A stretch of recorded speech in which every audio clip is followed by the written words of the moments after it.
This is Real Chicagoans. I'm your host, Brandon Pope. This week's guests were all drawn to the rhythm of music and dance, leading them on journeys highlighting not just Chicago's history, but their own cultural history. Chicago and house music go hand in hand for one, and a trio of fans are trying to tap into its roots and honor the pioneers of the genre. I'm joined now by DJ Lori Branch and archivist Lauren Lowery and Kevin Mega McFall. What's up, y'all? Hey, how are you? How are you? Great to have you. First of all, I love the show itself. I'm a big fan of house music. It always gets me moving. I've been missing our house festivals because of the pandemic. I love getting out there, grooving. It's about community, right? What is it? I'm going to ask each of you this. What is it about house music that really drew you to it, that made you really passionate about it? Well, I'll start. I'll say that I was drawn to it very early as a teenager because it was a music and a culture of love and acceptance for all different kinds of people, from all different kinds of backgrounds. And it really just captured my soul and heart at a very young age. Kevin, how about you? Certainly, the music and opportunity to merge it with a lifestyle, the apparel, the sounds, the going out and taking in Chicago, all of these components really drew me in, particularly as I was coming of age. So the nostalgia of it continues. It really does. It really does. Lauren, what about you? Well, as a native Chicagoan, a graduate of Lindblom Technical High School, house music was all around me. And you can't help but love the music because it's your peers and your friends who were creating the music and making money on the music and spreading the love of house music. So it was ingrained. I love that. So you found this passion for house music. You're all grooving to the rhythm. I'm going to start with you, Lori, because one of the interesting things about you, you're one of Chicago's first most prominent women DJs out there. How did you even get into that, and how's it been going? Well, thanks for the question. It's been a blessing and a journey for many years. I got into it in the early 80s, right out of high school. I graduated from Lindblom High School and was roped in by some friends who had a group called Vertigo.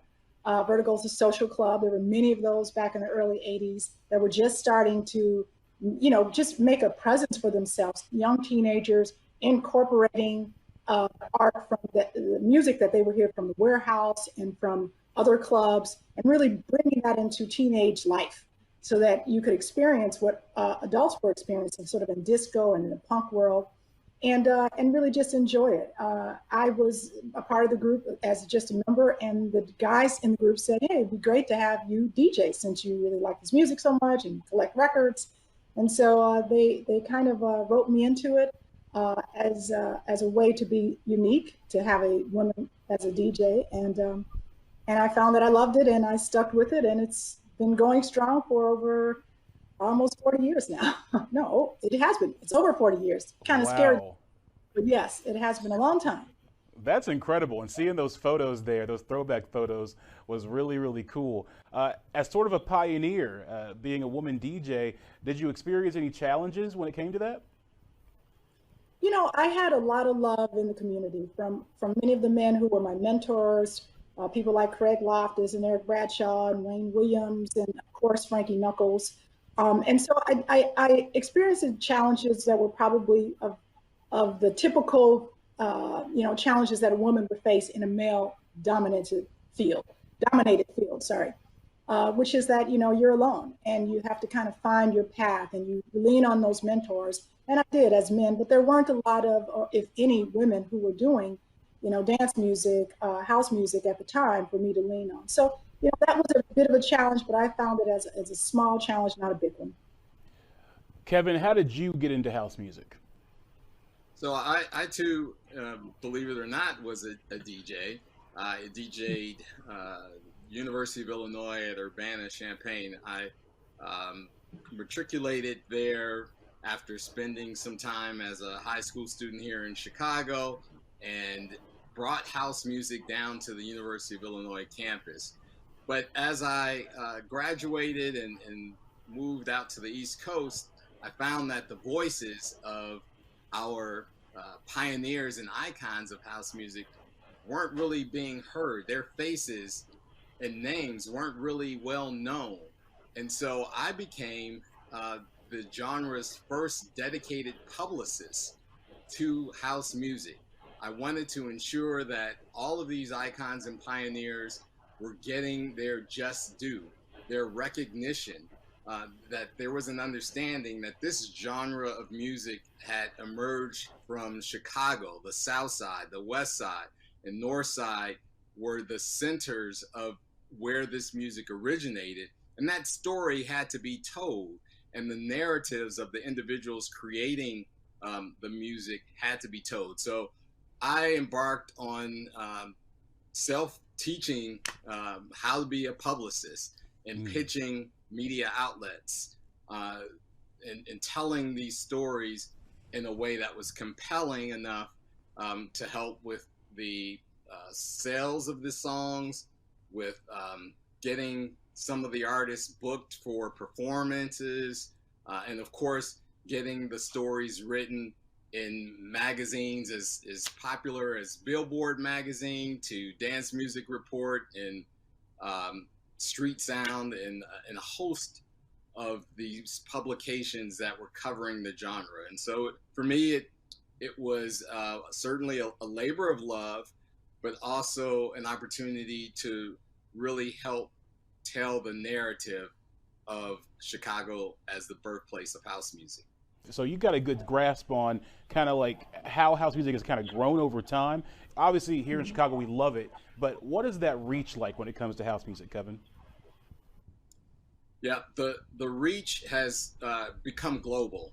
And I'd say I'd like to play I played a small part in that by helping to tell that story. I mean, that's what we're continuing to do through our show, the Vintage House Show, as well, is to collect and aggregate these narratives and share them with the world. The world is flat now. The opportunity to have these stories proliferated across the world via the internet, via podcasts. These are the opportunities we're seizing upon to continue building upon this narrative. And our hope is that we foster increased number of fans, that we give the pioneers and icons their just due, their flowers, if you will, while they're still with us, and the opportunity, again, to tell the story from a first-person perspective. Definitely. And Lauren, over to you. You know, you're a historian. When it comes to the history of house music, I mean, why is it so important to preserve that legacy? Well, as a historian and an archivist, what you realize is that if someone else is telling the story of your beginning, of your middle, and your end, then you are written out of the story. And what I've recognized as someone who was a house music DJ at Northwestern University in the mid-'80s is that a lot of my colleagues and friends believed that house music was birthed in Europe.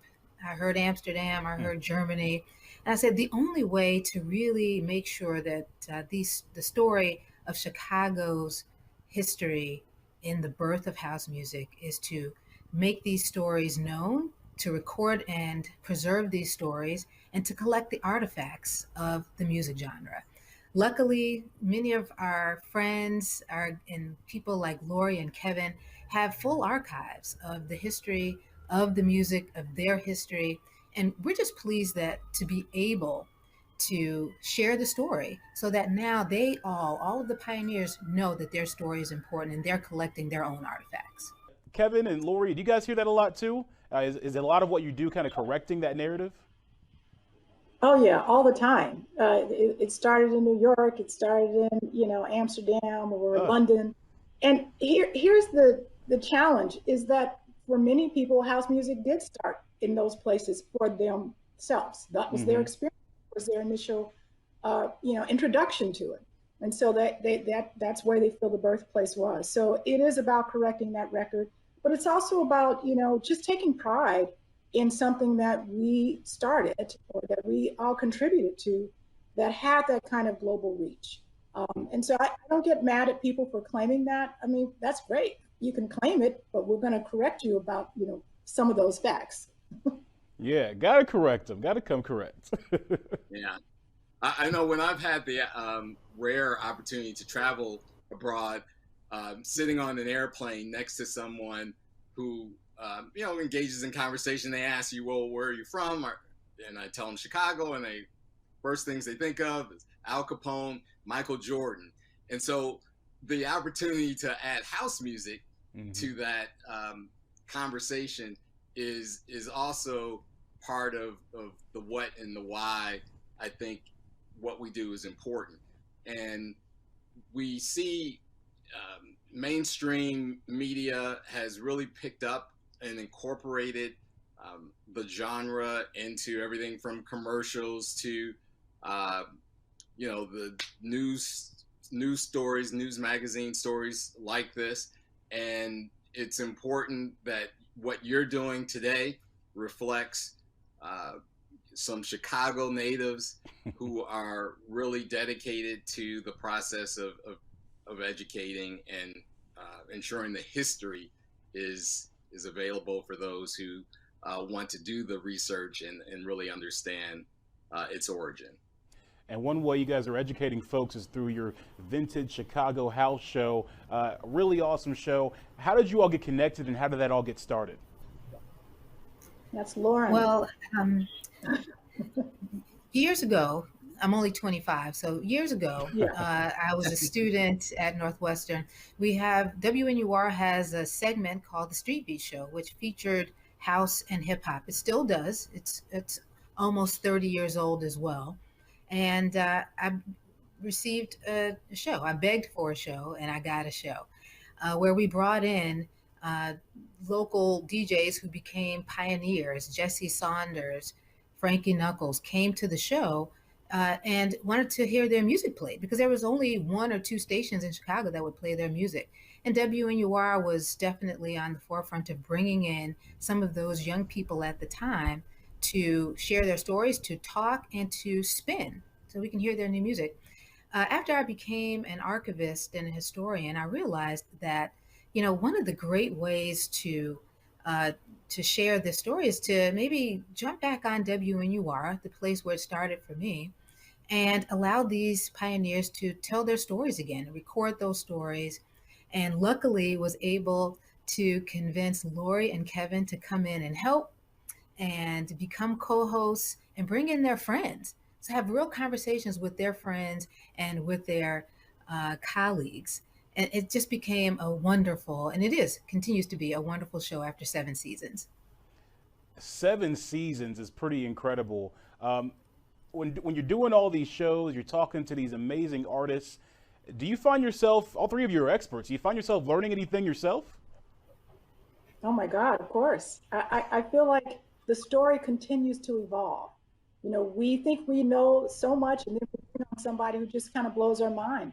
And that's the importance of this show, is that there's so many stories, and they're all valuable, and they're all necessary for us to really understand and unpack the significance of house music in Chicago and what made it so special. So I'm always learning. Every time I have a guest, I learn something new about the city and about the music.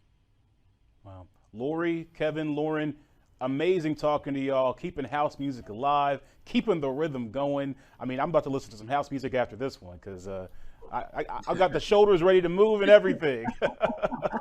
Well, jump on Lori's SoundCloud and Mixcloud, and Kevin's got a show coming up on Wednesday, so you'll hear all the music. Oh, I'll be listening. That's my workout music right there. Thanks a lot, y'all. Keeping their culture alive. After the break, a shout out from a Chicago group dedicated